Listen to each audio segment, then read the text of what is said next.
Praise the lord.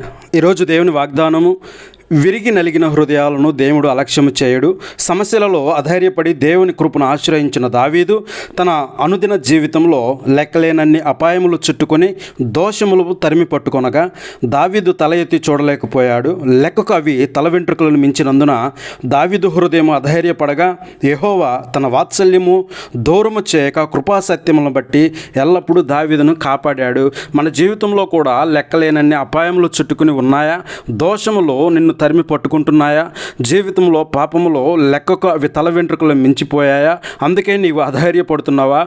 మన అనుదిన జీవితంలో కీడు చేయగోరు వారు మన ప్రాణం తేయుటకై యత్నించు వారందరూ యెహోవా దయచేసి నన్ను రక్షింపమని ప్రార్థించితే, శ్రమల పాలైన మనము దీనులముగాను సహాయము చేయమని ప్రార్థించిన రక్షణకర్త ఆలస్యం చేయక మనల్ని కాపాడును.